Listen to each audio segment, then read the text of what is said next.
Nos perdimos en un bosque y fue una de las experiencias más raras de mi vida. True Scary Certified TMM. Lo siguiente es una historia que pasó hace ya bastantes años, pero todavía me deja completamente alucinado y me gustaría compartirla aquí. Soy adolescente y he estado en los Scouts, Boy Scouts, casi toda mi vida, y me gusta mucho explorar con mis amigos y que confíen más en mí, ya que ahora soy mayor. Hace unos años, a mí y a dos chicas llamadas Amy y Harriet nos pidieron que fuéramos al bosque que rodeaba nuestro campamento para encontrar un palo largo y recto adecuado para tallar una punta. Tengan en cuenta que yo era mucho más joven en ese entonces. Harriet era mayor y Amy solo un año mayor que yo. Habíamos estado caminando deliberadamente en la misma dirección para no perdernos y memorizando el entorno a medida que avanzábamos para poder regresar fácilmente. Unos 15 minutos después no encontramos nada para llevarnos, así que nos dimos la vuelta para regresar al campamento. Ahí fue cuando empezó el pánico. Los árboles casi antinaturalmente se habían entrelazado de tal manera que parecía que nuestro camino no existía en primer lugar, como si simplemente hubiera desaparecido. Miramos alrededor de 360 grados y ahora todo se veía exactamente igual. Árboles que juraríamos que eran diferentes entre sí parecían copias del mismo árbol. Seguimos caminando en lo que pensábamos que era la dirección correcta, mientras gritábamos pidiendo ayuda, y finalmente llegamos a un camino de concreto, casi como una carretera, pero muy delgado, que separaba el bosque, dividiéndolo en dos. No seguimos el camino ya que iba en la dirección equivocada para nuestro campamento. Al otro lado del camino había más bosque.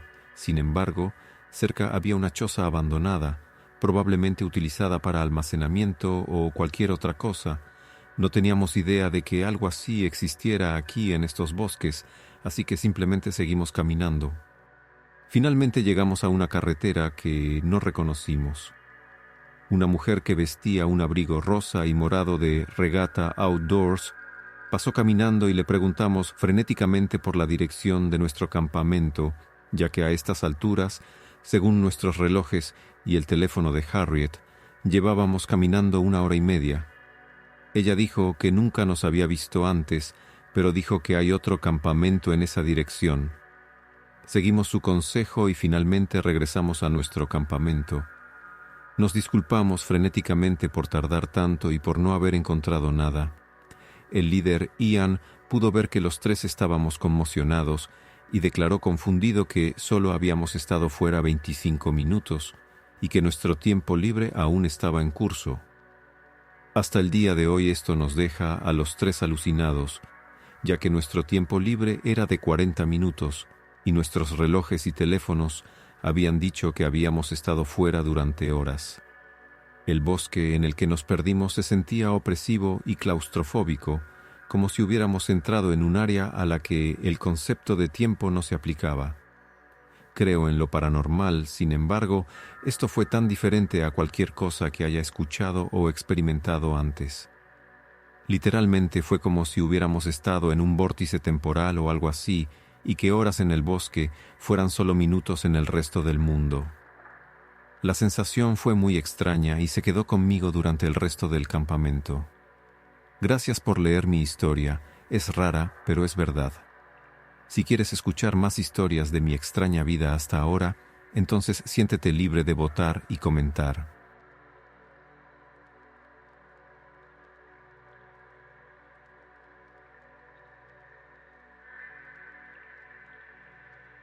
No es mi vieja. Esta historia pasó hace como 11 años. Yo era el último año de la prepa en ese momento, pero es la cosa más alucinante que me ha pasado en la vida. También es importante mencionar que pasó a mediados de diciembre. Soy de Iowa y los inviernos aquí se ponen bien fríos en la noche, como que si te quedas afuera te mueres de frío. Eso, más la nieve, hace que todo esté en un silencio sepulcral. Puedes escuchar todo y cada cosa dentro de la casa e incluso justo afuera. Bueno, yo y mi mejor amigo estábamos echando relajo en el sótano de mi casa, nomás pasando una noche aburrida de invierno jugando videojuegos.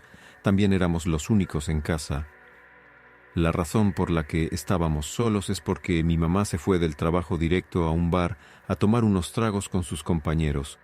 Así que a mi amigo y a mí se nos ocurrió la brillante idea de robar un poco de vino familiar y vivir un poco.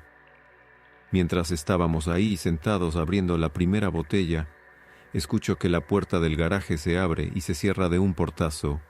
De inmediato pienso, ¡ay, no mames!, y empiezo a buscar dónde esconder la botella. Mi amigo me dice, «Creí que dijiste que tu mamá iba a estar fuera toda la noche». «Sí, eso dije», le respondí. Luego escuché unos pasos pesados y escucho a mi mamá gritar, «Miau Zanbú, ¿hay alguien en casa?». Le grito de vuelta desde las escaleras, «Sí, nomás echando relajo en el sótano».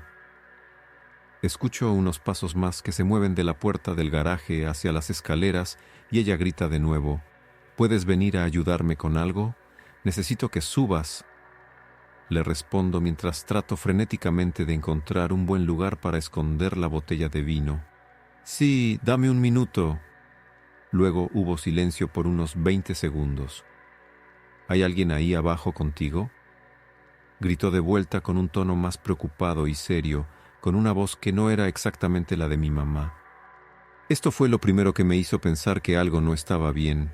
A nuestra familia nunca le importaba si alguien estaba de visita, ya que nuestra casa era muy abierta para toda la familia y amigos, y la voz simplemente no era correcta, como que sonaba como la de mi mamá, pero le faltaba algo que no podía identificar. Extrañado, le respondo, «No más Colton». Después de gritarle eso, encontré un buen lugar para esconder la botella y empecé a subir las escaleras al siguiente nivel. Ahora, mientras subía las escaleras, no podía evitar sentir el silencio abrumador de la casa y la ligera sensación eléctrica de que algo no estaba bien. Cuando llegué a la parte superior de las escaleras, miro hacia donde está la puerta del garaje y también la cocina justo al lado, y está negro, completamente negro. Todas las luces estaban apagadas y no había luz de luna brillando a través de ninguna ventana. Caminé hacia la cocina gritando, «Mamá, ¿dónde estás?». No hubo respuesta, solo silencio y oscuridad. Siento que la sensación eléctrica se convierte en agujas completas y mi adrenalina se dispara a tope. Tengo que salir de aquí lo más rápido posible. Mi mamá no estaba en casa. Bajo corriendo las escaleras agarrando mi abrigo en el camino. «¿Qué pasa?», dice Colton. «Mi mamá no está en casa», respondo lo más rápido que puedo, buscando las llaves de mi camioneta. «¿Qué quieres decir? ¿Acabas de hablar con ella?». Pude ver la confusión en su rostro. «No hay nadie en casa, tenemos que irnos ahora». Di unos pasos hacia la puerta trasera que da al patio y luego veo a mi perro temblando en el sofá y a mi gato gruñendo detrás de él. No podía dejarlos, sabía que si nos íbamos algo iba a pasar. «¿Nos vamos?», dijo Colton todavía confundido como loco. «No, no puedo dejarlos solos aquí, algo está muy mal. Voy a llamar a mi mamá y averiguar qué pasa». Saco mi teléfono y llamo a mi mamá. Contesta de inmediato. «Miau Zanbú, ¿qué está pasando?». Responde. «Mamá, ¿acabas de estar en casa? Te escuché gritándome desde el segundo nivel y cuando subí no estabas ahí», dije frenéticamente, esperando que fuera una broma. «No, acabo de salir del bar, no me sentía muy bien. ¿Estás bien? ¿Qué quieres decir con que me escuchaste?». Le cuento toda la historia y ella corre a casa. Colton y yo nos quedamos en el sótano con los animales hasta que llegó, pero antes de que llegara podías escuchar algo arriba, no caminando ni sentándose en cosas, sino una presión en el aire, como si un agujero negro se moviera lentamente de una habitación a otra, y la palabra con la que instintivamente lo describiría es hambriento.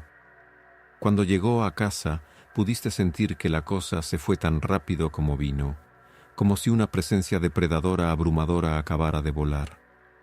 Todavía no hemos descubierto qué diablos estaba pasando, y esta es solo una historia de muchas cosas inexplicables que nos han pasado, pero esta es la más fácil de escribir, y una de la que me alegro de tener un testigo. Mi mamá ya falleció y me mudé a Arizona, pero cada vez que regreso a Iowa y veo a Colton, todavía se asusta por lo que pasó. Nunca sabré realmente qué pasó, pero sé que lo que sea que tuviera la voz de mi mamá era malvado y tenía hambre.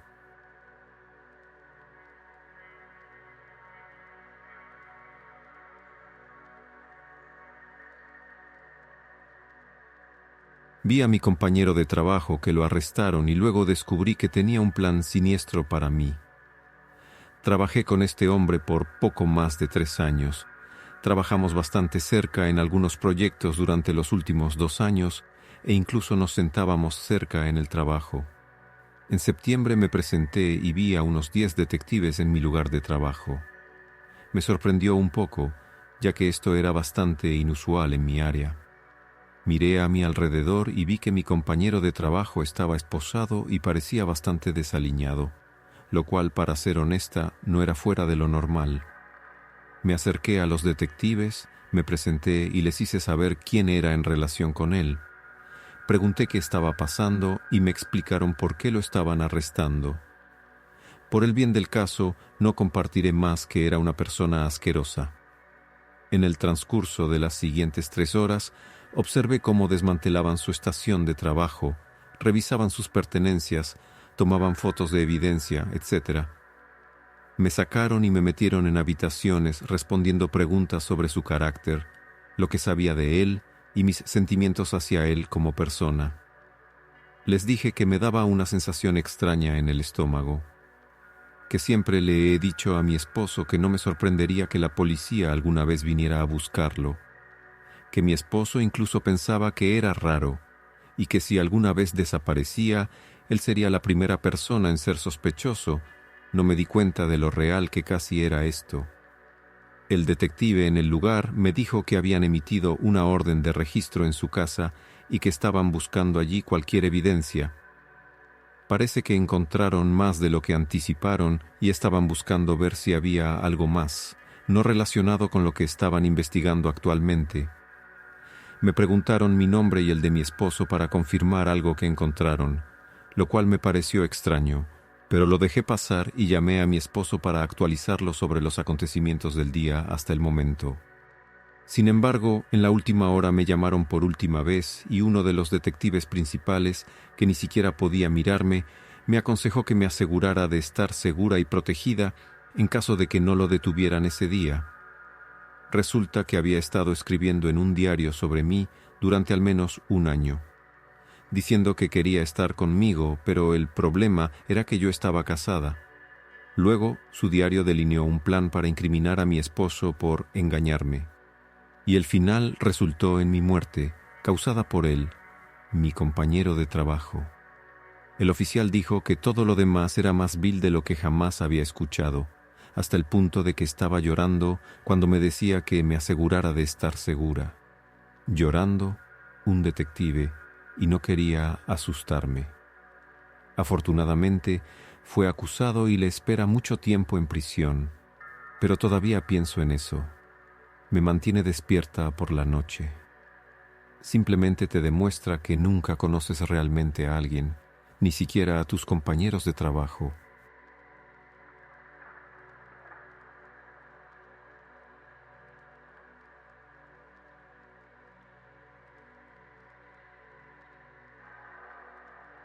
Hace unos años, otoño-invierno de 2019, nos quedamos en casa del papá de mi marido. Nos mudamos a una casa un par de meses después, pero llevábamos menos de 1 semana ahí cuando pasó esto. Yo dormía en la sala, en un colchón inflable, con nuestros hijos, de 10, 5 y 1 año. La cocina, el comedor y la sala eran un espacio abierto.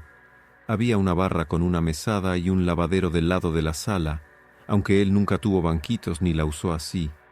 Siempre tenía un sofá pegado a ella, y tenía espacio para guardar platos y demás cosas del lado de la cocina. En cada extremo de esa barra había como 1.20 o 1.50 metros de espacio libre entre ella y la pared. A lo largo de la pared, justo enfrente de la puerta principal, había 3 puertas: la habitación del suegro, el baño y una habitación extra, de izquierda a derecha. mi marido dormía en la camita chiquita de la habitación extra. Su papá mantenía la puerta de su habitación cerrada y normalmente tenía un televisor y, dependiendo del clima, un calefactor, un aire acondicionado de ventana o al menos un ventilador prendido. No recuerdo si mi marido tenía la puerta de la habitación donde dormía abierta o cerrada esa noche, excepto por esa pared del fondo donde estaban las habitaciones y el baño. La casa tenía ventanas por todos lados, ventanas grandes, del piso al techo, en la parte delantera y una hilera de ventanas corredizas grandes a lo largo de cada pared lateral. Originalmente fue construida como una especie de cabaña casa de campo. Ventanas apres vista. Aparentemente él no estaba de acuerdo y estaba en proceso de construir un porche delantero y reemplazar aproximadamente la mitad de esas ventanas con pared. Sin embargo, en ese momento, el porche todavía se estaba construyendo y ninguna de las ventanas había sido cambiada o sacada todavía. Esa noche en particular estaba abrazando a mi bebé de 18 meses, con un niño a cada lado. Todos habíamos estado dormidos un rato cuando me desperté. No estoy segura de qué hora era, pero la casa estaba bastante tranquila y nadie más estaba despierto. Me quedé ahí, calladita, sin moverme, por un rato y no podía entender por qué estaba despierta, y menos tan alerta. Poco después de que decidí que era una de esas cosas, ciclos de sueño, bla bla bla, y estaba a punto de intentar volverme a dormir, alguien tocó la puerta principal. No un golpe fuerte ni un golpe atronador, sino definitivamente un golpe. El colchón inflable estaba en el medio de la sala y la puerta estaba del lado de la cocina de esa barra divisoria. Realmente no quería abrir la puerta por varias razones. Estaba en medio de 3 niños durmiendo, era tarde, hacía frío y estábamos todos acurrucados juntos, calentitos. No era mi casa empresa y nadie más parecía notar que alguien estaba tocando. Los golpes continuaron más tiempo del que yo hubiera tocado a la puerta de alguien en mitad de la noche y se volvieron más insistentes, aunque nunca se convirtieron en golpes fuertes. Nadie gritó para que alguien abriera la puerta y no sonó el celular de nadie. Finalmente, escuché a alguien caminando por el porche inconcluso. Habían apilado algunas tablas, herramientas y cosas contra la parte delantera de la casa. No escuché ruidos ni golpes ni nada de eso, pero sonaba como si quien estuviera ahí afuera tuviera que caminar sobre y alrededor de esos materiales de construcción. Y luego escuché un toque firme y distintivo en la ventana más cercana a los niños y a mí. Había un televisor pequeño y viejo y un pequeño estéreo, altavoces, sobre 2 mesas pequeñas, del tamaño de una mesita de noche. De hecho, la que tenía el televisor era una vieja mesita de noche que le había regalado años antes, entre el colchón inflable y las ventanas. Estaba mirando hacia la otra dirección, pero los golpes estaban justo donde estaban nuestras cabezas. Una pared entera de ventanas del piso al techo, y los golpes solo se hicieron en el área que habría estado en mi línea de visión directa si no hubiera estado mirando hacia el otro lado. Creo que no respiré hasta que se detuvo y escuché pasos alejándose, y caminaron sobre chapa, hasta el final del porche donde estaba el camino de entrada. Caminar sobre láminas de chapa hace un sonido bastante distintivo. Sé exactamente cómo suena cuando alguien camina sobre chapa. Lo que no me di cuenta hasta la mañana siguiente fue que las únicas láminas de chapa que había ahí ya estaban colocadas porque habían terminado de ponerlas como techo sobre el porche antes de parar por la noche, lo que significaba que no había láminas de chapa almacenadas contra la pared debajo de las ventanas, con esas tablas, herramientas y lo que sea que hubiera allí. La única forma en que alguien o algo podría haber caminado sobre esas láminas de chapa, de lo cual estoy segura, más allá de toda duda razonable, de que escuché que sucedía después de escuchar a alguien desconocido tocar y golpear durante tanto tiempo que se volvió inquietante en lugar de molesto, habría sido que saltaran, se balancearan hasta la parte superior de la casa, porche, desde un piso de porche incompleto, y luego saltaran de nuevo al final. Me asusta de una manera que nada más nunca lo ha hecho y todavía lo hace cada vez que accidentalmente lo pienso. Y es por eso que estoy escribiendo esto ahora, y probablemente también porque un búho eligió ahora mismo soltar el sonido más aterrador y poco parecido a un búho antes de pasar a sus sonidos espeluznantes habituales de búho.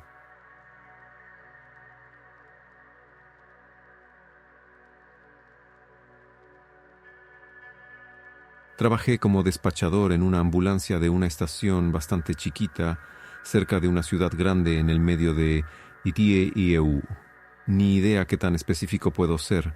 Es una historia real, y les voy a contar una de las historias más locas que viví ahí. Teníamos una paciente a la que llamaremos Susan. Era una paciente de diálisis, y uno de los servicios que ofrecíamos era llevar a pacientes muy enfermos o discapacitados a sus citas de diálisis y traerlos de vuelta. Vivía con su hijo, al que llamaremos David. Él tenía como 40 y tantos, y su madre, Susan, tenía como 70 y tantos.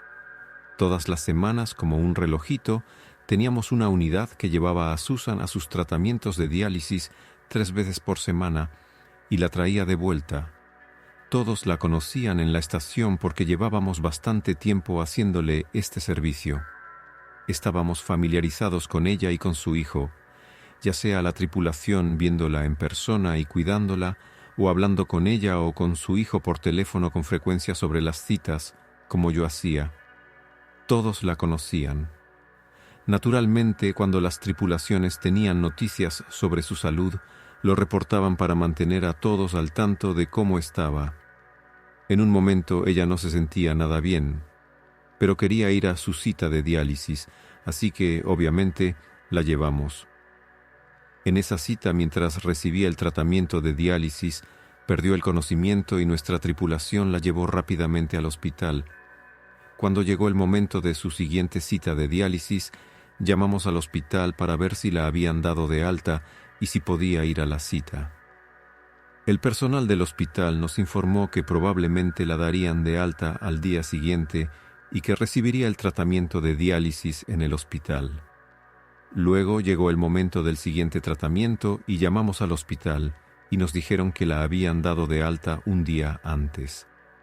Esto era una gran noticia, pero un poco extraño, ya que siempre éramos su primera llamada para transportarla desde o hacia cualquier hospital o cita, y no la habíamos transportado a ningún lado. Sin embargo, seguimos adelante y llamamos a David, su hijo, para ver si iba a necesitar nuestros servicios ese día para su tratamiento. Nos dijo que no se sentía bien y que no estaba para eso, pero que estaba considerando llevarla de vuelta al hospital. Le dijimos que si nos necesitaba, que nos llamara y que hasta nuevo aviso cancelábamos su viaje del día. Nunca recibimos la llamada. Llegó la siguiente cita y llamamos a David de nuevo para preguntarle si iba a ir. Nos dice que está enferma y que está de vuelta en el hospital. Raro otra vez, ya que no la habíamos llevado, pero no parece tan fuera de lugar considerando que su salud había estado empeorando. En la siguiente cita pasó lo mismo. Llamamos a David, su mamá está en el hospital, seguimos adelante. Aquí es donde las cosas dieron un giro. Cuando llegó la siguiente cita, intentamos llamar a David para preguntarle sobre el estado de su madre, pero nunca contestó ni devolvió nuestras llamadas. Así que, como teníamos un contrato con Susan y debíamos llevarla a estas citas a menos que se nos dijera lo contrario, enviamos una tripulación a recogerla para su tratamiento. Cuando la tripulación llegó, tocaron la puerta sin respuesta. Volvieron a tocar y David los recibió fumando un cigarrillo. David, aparentemente sorprendido, la tripulación dijo que estaban allí para recoger a Susan para su cita. David respondió diciendo que se había olvidado de llamar, pero que Susan seguía en el hospital y no estaba bien. La tripulación le deseó lo mejor y David cerró la puerta, pero la tripulación sintió que algo andaba mal. Inmediatamente se comunicaron por radio con la central de despacho para decir que algo andaba mal y pidieron que llamáramos al hospital, donde David dijo que ella estaba para ver si todavía estaba allí. El hospital no tenía registro de que ella estuviera allí desde la última vez que lo supimos. Así que hicimos que la tripulación se fuera del lugar y pedimos una verificación de bienestar para Susan en la casa de su hijo. No supimos nada más el resto del día de la policía, David, Susan o cualquier otra persona involucrada. A la mañana siguiente llegué al trabajo y la primera llamada que recibí comenzó con «Soy el sheriff» de «Llamo para informar sobre la verificación de bienestar que nos pidieron que hiciéramos ayer». Estaba nervioso porque sonaba preocupado y no esperaba que nos devolvieran la llamada con ninguna noticia. Procedió a decirme que al llegar a la casa hablaron con David, quien insistía en que su madre no se sentía bien, pero que estaba en casa del hospital. La policía pidió simplemente revisar a Susan para asegurarse de que estaba bien y finalmente David accedió, dejando entrar a la policía. Al entrar a la casa, se encontraron con una escena horrible, aunque imagino que primero la olieron. Continuaron explicando que lo que los oficiales observaron fue el cadáver de Susan apoyado en el sofá, envuelto en mantas, como si estuviera viendo la televisión, pero había estado muerta por un tiempo. Aproximaron alrededor de 2 semanas. Al hablar con David, descubrieron que había estado cambiándole la ropa regularmente y viendo la televisión con ella. Obviamente él sufría algún tipo de problema mental y dolor, pero la cosa es, nunca la había cuidado bien hasta que murió. No hubo cobertura noticiosa, ni actualizaciones de la policía más allá de eso, nada. Cosas como esta pasan en tu ciudad y nunca lo sabrás. Loco, ¿verdad?